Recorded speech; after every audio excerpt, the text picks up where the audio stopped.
Sports car green park کے عقبی دروازے کے سامنے پارک کی۔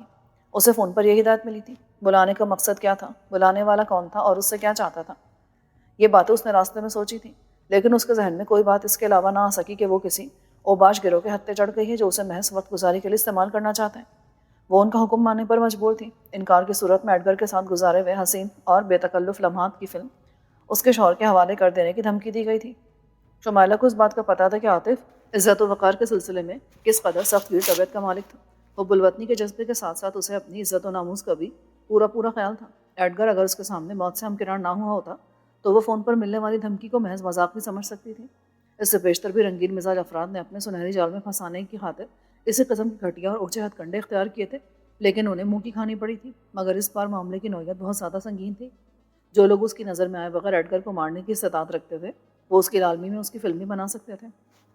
شمائلہ نے ایک بار اس بات پر بھی سوچا کہ وہ عاطف کو تمام واقعات سے باخبر کر دے۔ عاطف اس کو جنون کی حد تک چاہتا تھا، اس کی ہر خواہش کو پورا کرنا اس کی عادت تھی۔ مگر ایک شوہر کی حیثیت سے وہ یہ بات بھی پوچھنے میں حق بجانب ہوگا کہ وہ ایڈگر کے ساتھ بیچ پر کس مقصد کے لیے گئی تھی، اور بعد میں اگر فون کرنے والے کے مطابق ایڈگر اور اس کی فلم عاطف کے ہاتھوں لگ جاتی تو شاید وہ شمائلہ کو معاف کرنے پر کبھی آمادہ نہ ہوتا۔ نہ صرف وہ ایک محبت کرنے والا شوہر اور ہنسمکھ نوجوان تھا، بلکہ اپنے اصولوں کے معاملات میں کسی آہنی چٹان سے بھی زیادہ سخت گیر اور آہنی ارادوں کا مالک تھا۔ وہ ان لمحات کو کوس رہی تھی جب اس نے ایڈگر کے ساتھ کینن بیچ جانے کا پروگرام بنایا تھا۔ اسے اس بات کا بخوبی علم تھا کہ ایڈگر لیڈی سرکل میں لیڈی کلر کی حیثیت سے مشہور تھا۔ وہ ایڈگر کو اپنے ساتھ اس لیے لے گئی تھی کہ وہ اسے باور کرانا چاہتی تھی کہ اس کا شمار دوسری ٹائپ کی عورتوں میں ہوتا ہے جو اپنی عزت بچانے کے لیے اپنی جان کی بازی بھی لگانے کو تیار رہتی ہیں۔ اس نے ایڈگر کو نیچا دکھانے کی ٹھان رکھی تھی۔ وہ اس کی تڑپ کا تماشا دیکھنے کی متمنی تھی۔ جس وقت وہ کینن بیچ پر اس کے ساتھ تھی اس وقت 2.25 کا لیڈیز آٹومیٹک پسٹل اس کے پرس میں تھا۔ ایڈگر کی جانب سے کسی انتہا پسندی کی صورت میں وہ اس کو استعمال کرنے کا فیصلہ کر چکی تھی، لیکن اب پاسا اس کے خلاف پلٹ چکا تھا۔ اس کی سب سے بڑی غلطی یہ تھی کہ وہ ایڈگر کی کار میں بیچ تک گئی اور فون کرنے والے کے مطابق کار کے اسٹیئرنگ پر اس کی انگلیوں کے نشانات پولیس کی تحویل میں تھے۔ پولیس کو اس بات کا علم ہو جاتا تو وہ یقیناً کسی بڑی مصیبت میں پھنس کر حالات کا شکار ہو سکتی تھی۔ پولیس ان فنگر پرنٹس کی بنیاد پر اسے قاتل بھی قرار دے سکتی تھی۔ اس کے پاس اپنے بچاؤ کا کوئی راستہ نہ تھا۔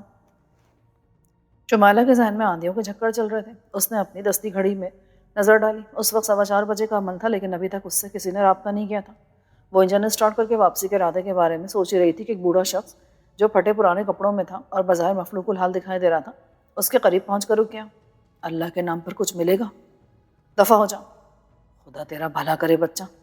کیا تم شرافت سے نہیں مانو گے؟ بلاؤں پولیس کو؟ میرا خیال ہے کہ تم پولیس کے چکر میں پڑنے کی کوشش نہیں کرو گی۔ اس بار بوڑھے نے بدلی ہوئی آواز میں کہا، کون ہو تم؟ کیا میں یقین کر لوں کہ تم نے ہدایت کے مطابق کسی کو اپنے ساتھ لانے کی حماقت نہیں کی؟ نہیں، میں تنہا ہی ہوں۔ عقل مندی کا ثبوت دیا تم نے۔ فقیر نے بدستور بدلی ہوئی آواز میں کہا، پھر بڑی بے تکلفی سے پچھلا دروازہ کھول کر اندر بیٹھا۔ آج ایک بار پھر میں تم کو کینن بیچ ہی چلنے پر مجبور کروں گا۔ تم چاہتے کیا ہو؟ صرف اتنا کہ تم ہمارے حکم پر بلا چون چرا عمل کرو، ورنہ دوسری صورت میں کیا نتیجہ برآمد ہوگا کیا تم اس سے ناواقف ہو؟ شمائلہ نے کوئی جواب نہ دیا اور گاڑی کو سٹارٹ کر کے ماڑی پور جانے والی روڈ کی طرف موڑ دیا۔ اس کی سپیڈ خاصی تیز تھی۔ اتنی جلدی بھی کیا ہے؟ کیا تم کسی حادثے کے بارے میں غور کر رہی ہو؟ نہیں، مجھے 7 بجے سے پہلے گھر واپس آنا ہے۔ کوئی خاص پروگرام؟ ہاں، مجھے اپنے شوہر کے ساتھ 8 بجے ایک دوست کی پارٹی پر جانا ہے۔ اس کا انحصار تمہارے اپنے ہاتھ میں۔ اگر ہمارے کہنے پر عمل کرتی رہی تو وقت سے پہلے بھی فارغ ہو سکتی ہو۔ کینن بیچ پہنچ کر گاڑی جس ہٹ کے سامنے رکوائی گئی اس کا نمبر دیکھتے شمائلہ کے ہاتھوں کے طوطے اڑ گئے۔ وہ اچھی طرح جانتی تھی کہ وہ ہٹ اس کے شوہر کی ملکیت ہے، جہاں وہ اس کے ساتھ پہلے بھی کئی بار آ چکی تھی۔ اتنے غور سے کیا دیکھ رہی ہو ڈارلنگ؟ بوڑھے نے بالکل جوانوں کی طرح کہا، یہ ہٹ تمہارے شوہر کی ہے، لیکن گھبراؤ نہیں، اس وقت یہ میرے قبضے میں ہے۔ ہمیں اس کی ڈپلیکیٹ چابی بنوانے میں کسی خاص دشواری کا سامنا نہیں کرنا پڑا۔ صرف چابی بنانے والے کو اس کی اجرت کے علاوہ 100 روپے ٹپ دینے پڑے، اور یہ معمولی رقم تم سے زیادہ اہمیت نہیں رکھتی۔ پر مجھے یہاں لانے کا مقصد کیا ہے؟ اندر چلو بیبی، باقی باتیں تفصیل سے اندر چل کر ہی ہوں گی۔ شمائلہ کا دل کسی اندرونی خوف کے احساس سے بری طرح دھڑک رہا تھا۔ اس نے جیسے اندر قدم رکھا اس کے دل کی دھڑکن یک لخت کئی گنا تیز ہو گئی۔ اندر 3 ہٹے کٹے نقاب پوش افراد کے علاوہ ایک نقاب پوش فوٹوگرافر بھی تھا، جس کے ایک کندھے پر مووی اور دوسرے پر سٹل کیمرہ نظر آ رہا تھا۔ شمائلہ کو سمجھنے میں دیر نہ لگی کہ اسے خاص طور پر اسی کے شوہر کے ہٹ میں کیوں لایا گیا ہے۔ اس سے پہلے کہ وہ کچھ کہتی یا کسی جوابی کارروائی کا مظاہرہ کرتی، بوڑھے کے میک اپ والے شخص نے اسے الٹے ہاتھ سے دبوچ کر پشت سے لگا لیا، پھر سیدھے ہاتھ میں دبے رومال کو اس نے شمائلہ کی ناک پر پوری قوت سے جما دیا۔ کلوروفارم۔ شمائلہ کے دماغ میں بس ایک یہی خیال ابھرا۔ صرف ایک لمحے کے لیے وہ کسی جال میں پھنسے پرندے کی طرح پھڑپھڑائی اور اس کے بعد اس کا ذہن گھپ اندھیروں میں تیزی سے ڈوبتا چلا گیا۔ ایس پی رحمان ایک اہم فائل کے مطالعے میں مصروف تھا جب انسپکٹر زیدی نے اندر داخل ہو کر اسے سلوٹ کیا۔ ایس پی رحمان کی توجہ اس کی طرف ہو گئی۔ انسپکٹر زیدی کی پیشانی اور ہاتھ پر اس وقت بھی پٹی موجود تھی۔ قسمت یہ تھی جو اس کو معمولی قسم کی خراشیں آئی تھیں، ورنہ اس کے دونوں ساتھی ابھی تک اسپتال میں تھے۔ بیٹھو۔ رحمان صاحب نے زیدی کو بیٹھنے کا اشارہ کیا۔ اوپر سے ہمیں سخت ہدایات مل رہی ہیں۔ سپر اسٹور کے مالک زاہد خان کے لیے آڈیٹوریم والا دوسرا بڑا جھٹکا تھا جس نے اسے دیوانہ بنا دیا ہے۔ وہ بااثر شخصیت ہے۔ وہ بار بار سی ایم صاحب سے پولیس کی نااہلی کا رونا رو رہا ہے۔ ابھی کچھ دیر پہلے آجی صاحب کا فون آیا تھا، وہ مجرموں کی فوری گرفتاری کا مطالبہ کر رہے تھے۔ رحمان کی موت نے بنا بنائے کھیل خراب کر دیا۔ اس کے گرفتار ہو جانے کی صورت میں بات کچھ آگے بڑھ سکتی تھی۔ سب کچھ اتنی جلدی ہوگا تھا سر کہ میں کوئی جوابی کارروائی نہیں کر سکا۔ اس کے بارے میں معلوم ہوا کہ وہ کون تھا؟ وہ کباڑی کا کام کرتا تھا۔ اس کے ساتھیوں کا بیان ہے کہ وہ ظاہر ایک محنتی اور دیانتدار آدمی تھا۔ اور کوئی خاص بات؟ سر آئی تھنک کہ کمال احمد کی بیٹی نازو ہمارے کام آ سکتی ہے۔ کیا مطلب؟ وہ ایڈگر سے بہت زیادہ قریب رہ چکی ہے۔ کلب کے مینیجر کے بھی یہی بیان تھا۔ اس صورت میں اگر ایڈگر کی موت کا راز کھل جائے تو بہت سی بکھری ہوئی کڑیاں آپس میں مل سکتی ہیں، لیکن کیا؟ کمال احمد آپ کے خاص دوستوں میں سے، اس لیے ہم ان کی بیٹی کے ساتھ اپنا خاص طریقہ استعمال نہیں کر سکتے۔ اکثر ڈھیل دینے کی صورت میں مجرم زیادہ بے دہانی میں قانون کے شکنجے میں آ کے پھنس جاتا ہے۔ دوستی اپنی جگہ، لیکن فرائض پر دوستی مقدم ہے۔ تم مطمئن رہو، میں نے اپنے خاص آدمی کو نازو کے پیچھے لگا رکھا ہے۔ اسے چارے کے طور پر استعمال کیے جانے کی صورت میں کامیابی کے امکانات زیادہ روشن ہو سکتے ہیں۔ یو آر رائٹ سر، میں بھی یہی چاہتا تھا۔ کیا آپ خان صاحب سے بھی ملے تھے؟ کہ اگر ان کا کوئی خاص حریف انہیں نقصان پہنچانے کی خاطر تخریبی کارروائی کر رہا ہے تو اس کی نشاندہی وہ زیادہ آسانی سے کر سکتے ہیں، اور ایسی صورت میں ہمارے لیے کچھ زیادہ آسانیاں پیدا ہو سکتی ہیں۔ مل چکا ہوں میں اس سے، لیکن وہ اپنی زبان کھولنے پر آمادہ نہیں ہے۔ میں سمجھا نہیں سر، کیا وہ قانون کی مدد نہیں کرنا چاہتے؟ یہ بات نہیں۔ خان صاحب کا تعلق چونکہ قبائلی علاقے سے ہے جہاں کسی دشمن کو صرف اپنے قوت بازو سے مارنے کا رواج ہے، اس لیے وہ سب کچھ جانتے ہوئے بھی اپنی زبان بند کیے ہوئے ہیں۔ اس کا مطلب تو یہ ہوا کہ خود خان صاحب کی جانب سے بھی کسی جوابی کارروائی کو خارج از امکان نہیں سمجھا جا سکتا۔ یس، یو آر رائٹ۔ ایسی صورت میں تو قانون کے لیے پیچیدگیاں کم ہونے کے بجائے اور بڑھ جائیں گی سر۔ میں اس شعبے کا اظہار آئی جی صاحب سے کر چکا ہوں۔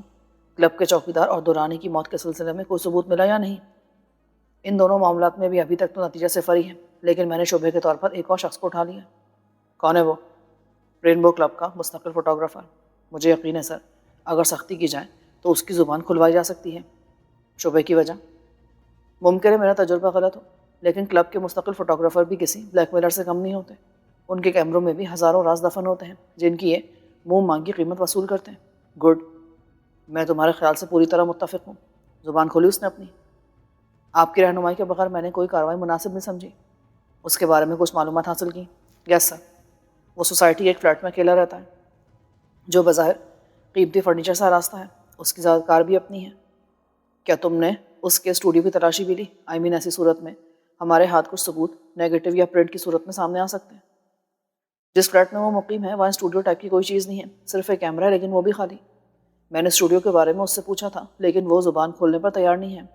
ایسی، اس کا مطلب یہ ہوا کہ وہ ہمارے لیے یقیناً کارآمد ثابت ہوگا۔ کہاں رکھا تم نے اسے؟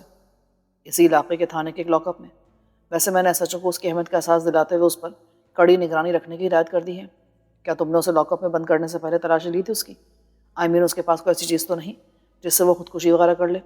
نو سر، میں نے ہر طرح سے اطمینان کر لیا ہے۔ رحمان صاحب نے ریسیور اٹھا کر متعلقہ تھانے کا نمبر ڈائل کیا۔ دوسری جانب سے ایس ایچ او کی آواز ابھری۔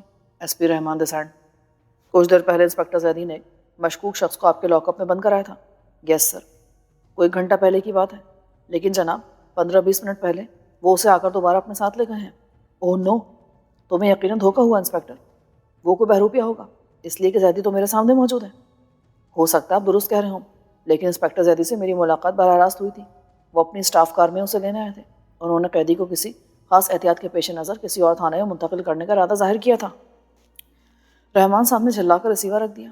کوئی خاص بات سر؟ تم، کہ انسپکٹر زیدی نے 10-15 منٹ پہلے مجرم کو کسی اور تھانے میں منتقل کرنے کے خیال سے اٹھا لیا ہے؟ سر، میں نے؟ ہاں، اور تم اپنی اسٹاف کار میں وہاں گئے تھے؟ نو سر، میں تو 15-20 منٹ سے آپ کے پاس موجود ہوں۔ وہ کوئی تمہارا ڈپلیکیٹ بھی ہو سکتا ہے، کوئی میک اپ کا ماہر۔ ویسے بائی دا وے تمہاری اسٹاف کار ہے کہاں؟ باہر موجود ہے سر، آپ خود دیکھ سکتے ہیں۔ زیدی نے پورا اعتماد لہجے میں کہا، آؤ میرے ساتھ۔ وہ لوگ اٹھ کر باہر آئے لیکن وہاں اسٹاف کار موجود نہیں تھی۔ زیدی کچھ کہنا چاہتا تھا لیکن اس کا منہ حیرت سے کھلے کا کھلا رہ گیا۔ ایس پی رحمان دانت پیسنے اور ہاتھ ملنے کے سوا فوری طور پر اور کر بھی کیا سکتے تھے؟ 10 منٹ بعد ہی انہیں فون پر ایک اور اطلاع ملی۔ کلفٹن کے ایریا میں سمندر کے قریب واقع مارٹن اسٹوڈیو نامی دکان کو آگ لگا دی گئی تھی اور اس فوٹوگرافر کا نام بھی مارٹن ہی تھا جسے زیدی نے اپنی تحویل میں لیا تھا۔ اسی مقام پر زیدی کی اسٹاف کار بھی ایک ویران علاقے سے مل گئی تھی۔ رحمت علی دوپہر کے کھانے کے بعد جانے لگا تو عذرا اس کے سامنے آ کر کچھ افسردہ سی کھڑی ہو گئی۔ رحمت محسوس کر رہا تھا کہ وہ آج کل خلاف توقع کچھ زیادہ خاموش سی ہے۔ کیا بات ہے ڈارلنگ؟ رحمت نے اس کو بازوؤں سے تھامتے ہوئے کہا، آج گلابو آئی تھی، اپنے راجو بھائی کی۔ کیا ہوا راجو کو؟ وہ ٹھیک تو ہے نا؟ راجو چلا گیا رحمت، ہمیشہ کے لیے ہم سے بچھڑ گیا۔ کب؟ کیسے؟ ہمیں کسی نے اطلاع کیوں نہیں دی؟ خود گلابو کو بھی بس اچانک اس کی عبرتناک موت کی اطلاع ملی تھی۔ لیکن یہ سب ہوا کیسے؟ وہ لوگوں کی اطلاع کے مطابق کچھ دوستوں کے ساتھ کسی مصری رقاصہ کا شو دیکھنے کے لیے گیا تھا، وہیں جان لیوا دھماکہ ہوا اور دوسرے افراد کے ساتھ راجو بھی مارا گیا۔ گلابو بتا رہی تھی کہ بعد میں پولیس بھی آئی تھی اس کے مکان پر یہ معلوم کرنے کے لیے کہ وہ کن دوستوں کے ساتھ گیا تھا۔ پھر کچھ پتہ چلا؟ نہیں، گلابو کو کچھ خبر ہی نہیں تھی۔ وہ بتاتی تو کیا بتاتی بیچاری۔ تم بھی کسی وقت ہو آنا، اور گلابو کو اگر روپے پیسے کی ضرورت ہو تو؟ روپے پیسے کا لالچ ہی تو انسان کو اندھا کر دیتا رحمت ہے۔ بابر کی مثال تیرے سامنے ہے، پر راجو تو اس قسم کے اسامی نہیں تھا۔ کون جانے، ہو سکتا ہے وہ بھی کسی سازش کا شکار ہوا ہو۔ کیسی بیتوں کی باتیں کرتی پگلی، جہاں دھماکے ہوتے ہیں وہاں سازش ہی نہیں، صرف بے گناہ اور معصوم لوگ مارے جاتے ہیں۔ دھماکے کرنے والے تو اپنا کوئی سراغ ہی نہیں چھوڑتے۔ پھر گلابو کے گھر پولیس کیوں آئی تھی؟ تو فکر نہ کر، میں رات کو راجو کی طرف جاؤں گا، سب پتہ چل جائے گا۔ رحمت ہے، ایک بات مانے گا میری؟ تیری نہیں مانوں گا تو اور کس کی مانوں گا؟ یہ سب چھوڑ کر اپنے گھر واپس لوٹ چل رحمت ہے۔ مجھے دولت نہیں، سکون چاہیے، اور تیرے اس عالیشان بنگلے اور عالیشان حویلی میں ہر وقت میرا دل دھک دھک کرتا رہتا ہے۔ میں تیرے لیے 5 وقت کی نماز پڑھ کر دعا کرتی ہوں کہ اللہ تجھے سلامت رکھے، تیرا سایہ میرے بچوں کے سروں پر برقرار رہے۔ نہ جانے کیوں مجھے اس دولت اور شان و شوکت سے خوف سا آتا ہے۔ وہ دماغ چل گیا تیرا، اس دنیا میں جو آیا اسے ایک نہ ایک دن واپس بھی جانا ہے۔ ہر شخص دولت کی آڑ میں تو دم نہیں توڑتا۔ لیکن بابر اور راجو کا انجام تو ایک ہی جیسا ہوا نا، ان دونوں کو بھی دولت کا انبار جمع کرنے کی حافظ تھی، اور اب تو نہیں۔ رحمت ہے نہیں، اگر تجھے بھی کچھ ہو گیا نا تو میں چوڑیاں پیس کر کھا لوں گی، مجھ سے تیری جدائی برداشت نہیں ہوگی۔ تو فکر نہ کر پگلی، میں تجھے چھوڑ کر کہیں نہیں جاؤں گا، جب جائیں گے دونوں ساتھ ہی چلیں گے۔ پھر وہ پیار سے عذرا کو دیکھتا ہوا باہر آ گیا جہاں اس کی جھلمل کرتی کار کھڑی تھی۔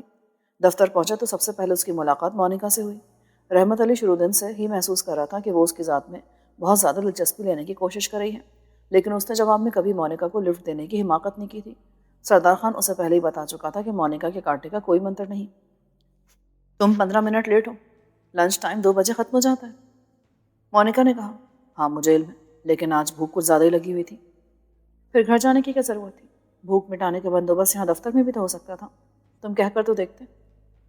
آئندہ خیال رکھوں گا، رحمت نے سپاٹ لہجے میں کہا۔ میڈم 2 بار تمہارا پوچھ چکی ہیں۔ اوکے، 1 منٹ، خیریت تو ہے نا؟ آج کل میڈم تمہیں بہت پوچھتی ہیں، اتنا منہ تو اس نے کبھی سردار کو بھی نہیں لگایا۔ میں کیا کہہ سکتا ہوں؟ اس نے کندھے اچکائے اور تیزی سے میڈم کے آفس کی طرف چلا گیا، جو اس وقت ہونٹوں میں سگریٹ دبائے کسی گہری سوچ میں غرق تھی۔ آپ نے مجھے یاد کیا تھا؟ ہاں، مجھے تمہارا بڑی شدت سے انتظار تھا، صبح میں بہت بزی تھی اس لیے تمہیں بلا نہیں سکی۔ حکم کریں۔ کوئی فارمیلٹیز نہیں، ہم اس وقت اکیلے ہیں اس لیے صرف دوستوں کی طرح بات کریں گے۔ مجھے تمہیں خوشخبری سنانی ہے، میں ہمتن گوش ہوں۔ ہمارا مشترکہ کانٹا راستے سے نکال دیا گیا ہے۔ میں سمجھا نہیں۔ میں شیرا اور اس کے دستے راز سمدانی کی بات کری ہوں۔ اوہ، شیرا میرے لیے بہت کارآمد آدمی تھا، لیکن ہر وہ شخص جو تمہارے سامنے سینہ تان کر آنے کی کوشش کرے گا اس کا انجام شیرا جیسا ہوگا۔ جو تمہارا دشمن وہ میرا دشمن۔ آپ نے بلا وجہ زحمت کی، موت برحق ہے، جہاں لکھی ہے، جس کے ہاتھوں لکھی ہے، وہ وقت مقرر ہو چکا ہے، اسے کوئی بھی نہیں ڈال سکتا۔ لیکن اگر چاہتا تو میں خود بھی شیرا کو مار سکتا تھا۔ آئی نو کہ تم کیا ہو، اور یہ بھی معلوم ہے کہ تم نے میری زندگی موت کے ہاتھوں سے بچائی ہے، مگر فکر مت کرو، شیر اور سمدانی دونوں کی موت اس وقت واقع ہوئی جب وہ زندگی کے حسین نظاروں سے لطف اندوز ہو رہے تھے۔ میں سمجھا نہیں، کیا دونوں عیاشی میں مصروف تھے؟ صرف عیاشی جسمانی نہیں، ذہنی بھی ہوتی ہے۔ شیر اور سمدانی اس وقت موت سے ہمکنار ہوئے جب وہ خان آڈیٹوریم میں بیٹھے مصری رقاصہ کے نیم اریاں رقص سے محظوظ ہو رہے تھے۔ یہ اور بات ہے کہ ان دونوں کی خاطر میرا ایک اپنا آدمی بھی کام آ گیا۔ کیا نام تھا اس کا؟ رحمت نے پہلو بدلتے ہوئے قدرے بے صبری سے پوچھا۔ اس کے ذہن میں اچانک راجو کا خیال آیا تھا۔ کوئی اور سوال کرتا تو میں جواب دینے سے کتراتی، لیکن تم کو دوست کا ہے، اس لیے رازداری کے پردے بھی ہمارے درمیان سے آہستہ آہستہ اٹھ جانے چاہیے۔ ہمارے خاص آدمی کا نام رمضان تھا۔ عام لوگ اسے راجو کباڑیے کے نام سے جانتے تھے۔ بڑا کارآمد اور تجربے کار آدمی تھا، خاص طور پر بم کے دھماکے کرنے میں تو اس کا کوئی جواب ہی نہیں تھا۔ حیرت ہے، رحمت نے اپنے دل کی دھڑکنوں پر قابو پاتے ہوئے کہا، اگر وہ دھماکوں کا ماہر تھا تو پھر خود اپنی ہی لگائی ہوئی آگ میں کیوں کود گیا؟ حالات کا تقاضا تھا ڈیئر، پولیس نے ان وقت پر اسے آڈیٹوریم سے جاتے ہوئے روک لیا تھا۔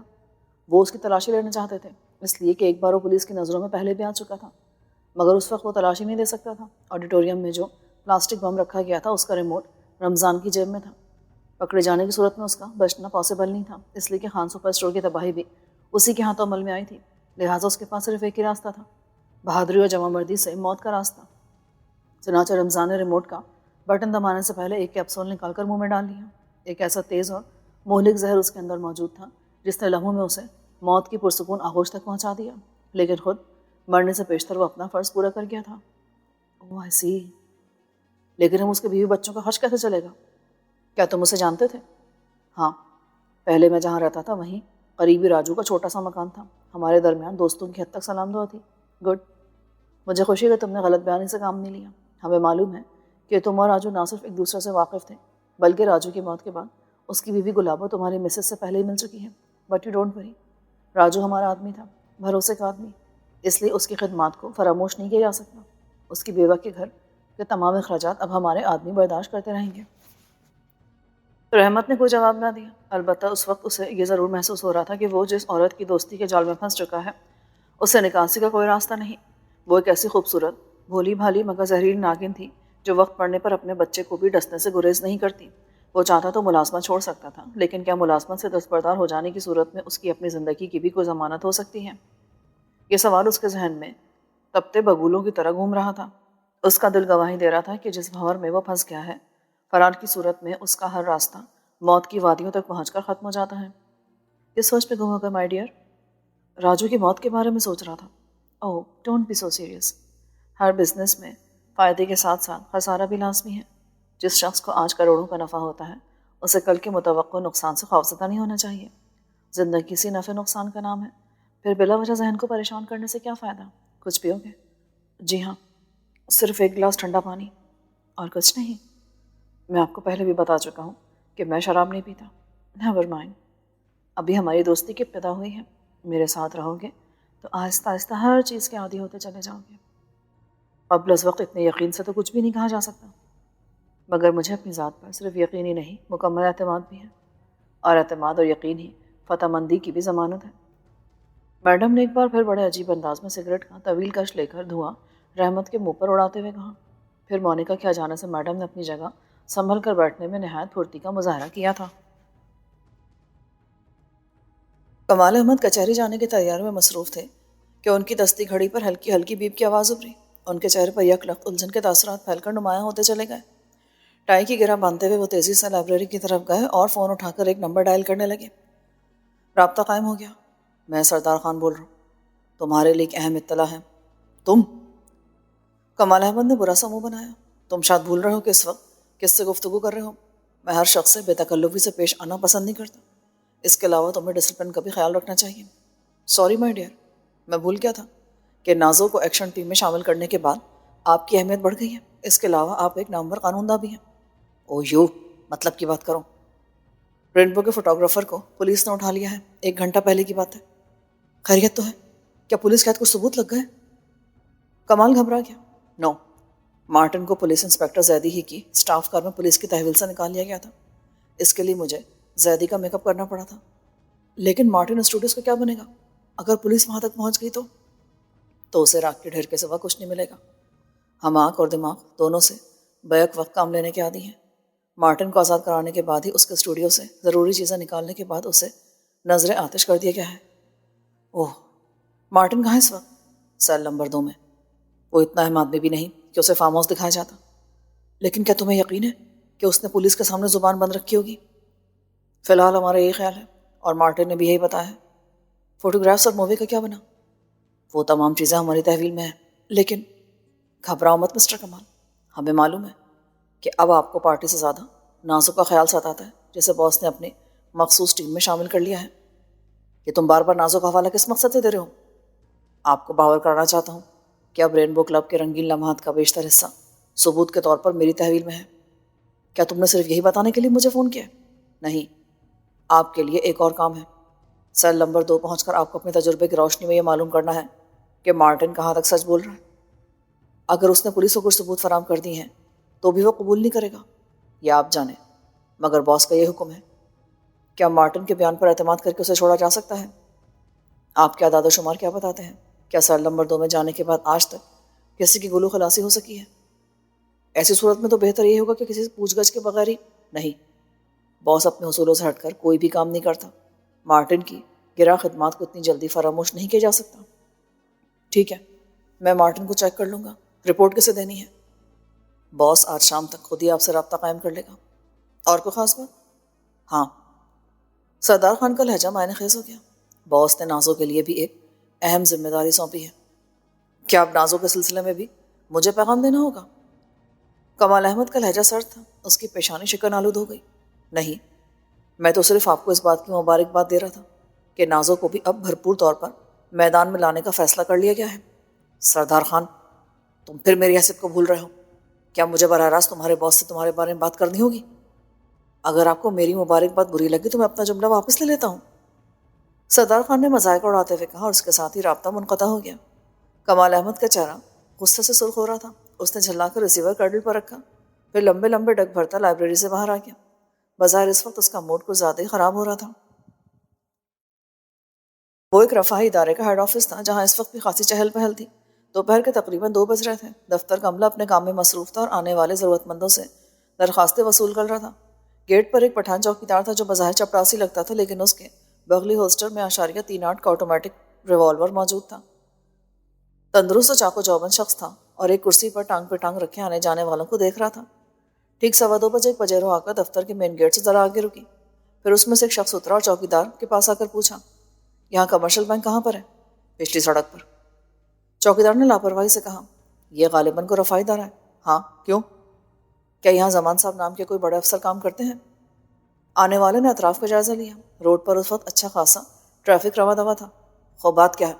تم کو زمان خان سے ملنا ہے یا بینک کا پتہ معلوم کرنا ہے؟ اب یہاں تک آ گئے تو سوچا زمان صاحب سے بھی سلام دعا کر لوں۔ آنے والے نے چوکیدار کے قریب آتے ہوئے کہا، پھر اس کے کوٹ میں رکھے ہوئے کسی آتشی اسلحے کی نال چوکیدار کی پسلی پر ٹک گئی۔ کیا زمان صاحب اندر موجود ہیں؟ تم اگر شور مچانے کی کوشش کی تو پسلی کئی ٹکڑوں میں توڑ دوں گا۔ تمہیں اپنا آٹومیٹک پسٹل استعمال کرنے کی مہلت نہیں ملے گی۔ چوکیدار نے اس بات میں سر ہلا دیا، میرے ساتھ آؤ، لیکن خبردار، عقل مندی دکھانے کی کوئی ضرورت نہیں ہے۔ ہمارا تمہارا کوئی جھگڑا نہیں، ہمیں صرف تمہارے زمان صاحب سے کچھ حساب کتاب چکتا کرنا ہے۔ پھر چوکیدار نے جیسے ہی پجیروں میں قدم رکھا، اس پر عین سر کی پشت پر کسی ٹھوس شے سے اتنا شدید حملہ ہوا کہ اس کا ذہن تاریکی کے گھپ اندھیرے میں ڈوب گیا۔ پھر اسے گھسیٹ کر سیٹوں کے درمیان ڈال دیا گیا۔ اس کے بعد 3 ہٹے کٹے افراد جن کے چہروں پر گھنی داڑھی اور مونچھیں تھیں، جسم پر چادر لپیٹے نیچے اترے۔ چوتھا شخص چوکیدار کو بلا کر لایا تھا، وہ ڈرائیونگ سیٹ پر بیٹھا محتاط نظر آتا تھا۔ بڑے صاحب کے حکم کے مطابق ہمیں صرف زمان اور اس کے عملے کے 2-3 آدمیوں کے خون سے ہولی کھیلنی ہے، دوسرے لوگوں کو باہر مت نکلنے دینا۔ ایک شخص نے اپنے باقی 2 ساتھیوں سے کہا، یہ بڑے صاحب کی طرف سے پہلی جوابی کارروائی ہے، اس لیے زیادہ افراتفری پھیلانے سے پرہیز کرنا۔ ہم کو صرف منہ مانگا دام ملنا چاہیے، 2-3 تو کیا، ہم 10-12 کو بھی پلک جھپکتے میں بھون کر رکھ دیں گے۔ دوسرے کا لہجہ صفاق تھا، تم خالی ہم کو یہ بتا دینا کہ زمان کون ہے۔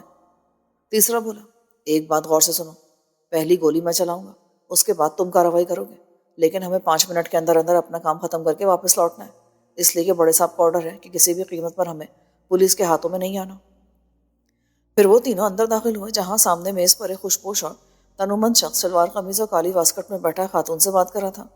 میز پر اس کے نام کی جو تختی لگی تھی اس پر زمان احمد منتظم عالق کا نام لکھا تھا۔ ایک شخص آگے بڑھا، اس کے دو ساتھی گیٹ کے قریب ہی منڈلا رہے تھے۔ زمان احمد کی میز کے قریب پہنچ کر اس نے سپاٹ لہجے میں کہا، اس دفتر میں تمہارے سوا اور کوئی بھی زمان صاحب ہے؟ نہیں، لیکن تم… زمان اٹھ کر کھڑا ہو گیا، ہم تمہارا باپ ہے۔ سوال کرنے والے نے اچانک چادر کے اندر سے خود کا رائفل نکال کر خطرناک آواز میں کہا۔ پھر وہ عورت جو ہکا بکا رہ گئی تھی اسے مخاطب کر کے بولا، بی بی تم ادھر سے جاؤ، ہمیں زمان صاحب سے کچھ پرائیویٹ بات کرنی ہے۔ عورت خوفزدہ انداز میں تیزی سے اٹھی، پھر وہ باہر جانے کا ارادہ کر ہی رہی تھی کہ باقی دو آدمیوں نے بھی اپنی رائفل چادر سے باہر کر لی۔ ایک گرج کر بولا، خبردار، شور مچانے کی کوشش مت کرنا، سب لوگ ایک طرف ہو کر دیوار سے ٹک کر کھڑے ہو جاؤ۔ ہمارا تم سے کوئی جھگڑا نہیں، لیکن اگر کسی نے سانس کی آواز بھی نکالنے کی کوشش کی تو ہم اسے گولی مار دے گا۔ لوگوں نے اس کی بات پر عمل کرنے میں زندگی کی ضمانت سمجھی۔ وہ سب تیزی سے اٹھ کر دیوار کی جانب جا کر کھڑے ہو گئے۔ ان کے چہروں پر موت کے بھیانک سائے منڈلانے لگے۔ ہم تم کو صرف ایک صورت میں زندہ چھوڑ سکتا ہے۔ پہلا شخص زمان احمد کو نشانے پر رکھ کر سرد لہجے میں بولا، تم ہمیں صرف اس شخص کا نام بتا دو جو تمہارا سربراہ ہے اور جو بڑے صاحب کو بار بار نقصان پہنچانے کی کوشش کر رہے ہیں۔ بڑے صاحب سے تمہاری مراد کس سے ہے؟ زمان احمد نے لاپرواہی کا مظاہرہ کیا۔ اپنی موت کا مکمل یقین ہو جانے کے باوجود وہ ہراساں نظر نہیں آ رہا تھا۔ اتنے معصوم مت بنو، ہمارے پاس فالتو باتوں کے لیے زیادہ وقت نہیں ہے۔ پھر میرا مشورہ ہے کہ یا تو تم جس راستے سے آئے ہو اسی پر واپس لوٹ جاؤ، یا پھر اپنا وقت ضائع مت کرو۔ موت برحق ہے، اس لیے مجھے مروب کرنے کی کوشش فضول ہوگی، اور واپسی میں جا کر اپنے بڑے صاحب سے کہہ دینا کہ ایک زمان احمد کی موت اس کے لیے کروڑوں کے نقصان کا سبب بھی بن سکتی ہے۔ بہت خوب، تم دلیر ہو، ہم کو تمہارے جوان موت پر افسوس ہوگا، اس کے باوجود مجھے تمہارے جیسے چور ڈاکوؤں سے… لیکن زمان احمد اپنا جملہ پورا نہ کر سکا۔ خود کا رائفل کے پہلے برسٹ نے اس کے جسم سے خون کے کئی فوارے کھول دیے، پھر دوسرے برسٹ نے اس کا جسم چھلنی کر دیا۔ پہلے وہ لڑکھڑا کر کرسی پر گرا اور پھر کرسی سمیت فرش پر ڈھیر ہو گیا۔ پہلے شخص کی فائرنگ کے بعد ہی اس کے دوسرے ساتھیوں نے بھی عملے کے دو کارکنوں پر برسٹ مارا۔ پھر وہ تینوں ہی گیٹ کی طرف لپکے۔ باہر جانے سے پہلے انہوں نے آنسو گیس کے دو گولے پوری شدت سے مارے اور لپک کر باہر نکل گئے۔ دوسرے لمحے وہ دوبارہ چادروں میں لپٹے ہوئے پجاروں کی طرف لمبے لمبے قدم اٹھا رہے تھے۔ چوکیدار کا کیا بنے گا؟ ایک نے پوچھا۔ اسے راستے میں کسی موڑ پر گاڑی سے نیچے دھکا دے دیں گے، ہو سکتا ہے کہ وہ بڑے صاحب کے لیے کام کا آدمی ثابت ہو۔ نہیں، ہمیں جس کام کی اجرت ملی ہے صرف اتنا ہی کرنا ہے، زیادہ ہوشیاری دکھانے کی ضرورت نہیں ہے۔ وہ تینوں لپک کر گاڑی میں بیٹھے اور پل بھر میں گاڑی حرکت میں آ گئی۔ فائرنگ کی آواز سن کر پاس پڑوس کے دکاندار اور آفس والے باہر نکل آئے تھے، لیکن اتنی دیر میں پجارو ان کی نظروں سے اوجھل ہو گئی۔ رفتار اور تیز کرو، بہتر ہوگا کلفٹن سے گاڑی نکالو، ہمیں چوکیدار کو بھی راستے میں غرق کرنا ہے۔ پجارو کی رفتار یکلخت اور تیز ہو گئی۔ تین تلوار کے پاس پہنچ کر اس نے الٹے ہاتھ کو ٹرن لیا۔ یہ علاقہ نسبتاً ویران تھا۔ پہلا ٹرن لینے کے بعد ہی دوسرے ٹرن الٹے ہاتھ کو لیا گیا۔ اسی وقت بے ہوش چوکیدار کو کسی ردی کی بوری کی طرح نیچے پھینک دیا گیا۔ اب گاڑی کو واپس نکال لے چلو۔ پشت سے ڈرائیور کو دوسری ہدایت ملی، ہمیں اپنے ٹھکانے پر پہنچ کر بڑے صاحب کو اپنی کامیابی کی خوشخبری بھی تو سنانا ہے۔ پجرو نے ذرا دور نکل کر پھر سیدھے ہاتھ کو ٹرن لیا، لیکن اس کے ساتھ ہی ڈرائیور نے گاڑی کو پورے بریک لگانے میں بڑی پھرتی کا مظاہرہ کیا تھا۔ سامنے بجری کا ایک ٹرک راستے کے بیچوں بیچ خراب حالت میں کھڑا تھا۔ اس کا ڈرائیور انجن پر جھکا، انجن کی خرابی دور کرنے میں مصروف تھا۔ خانہ خراب کا بچہ! ڈرائیور نے دانت کچکچا کر ٹرک ڈرائیور کی شان میں ایک موٹی سی گالی دی۔ پھر اس نے گاڑی کو بیک کرنے کی کوشش کی، لیکن بیک کیوں مرر پر نگاہ پڑتے اس کے ہاتھ اسٹیئرنگ پر کپ کپا کے رہ گئے۔ پیچھے پولیس کی دو جیپیں ان کا راستہ روکے کھڑی تھیں۔ اس نے انجن بند کر کے نیچے چھلانگ لگائی۔ کسی سائیڈ لین میں گھس کر وہ فرار کا راستہ اختیار کر سکتا تھا، لیکن ٹھیک اسی وقت ایک سنسناتی گولی اس کی پنڈلی کا گوشت چاٹ گئی۔ وہ لڑکھڑاتا ہوا اوندھے منہ سڑک پر گرا تھا۔ جیپ میں بیٹھے ہوئے مسلح پولیس والے پجاروں کے اطراف پھیل کر اپنا گھیرا تنگ کرنے لگے۔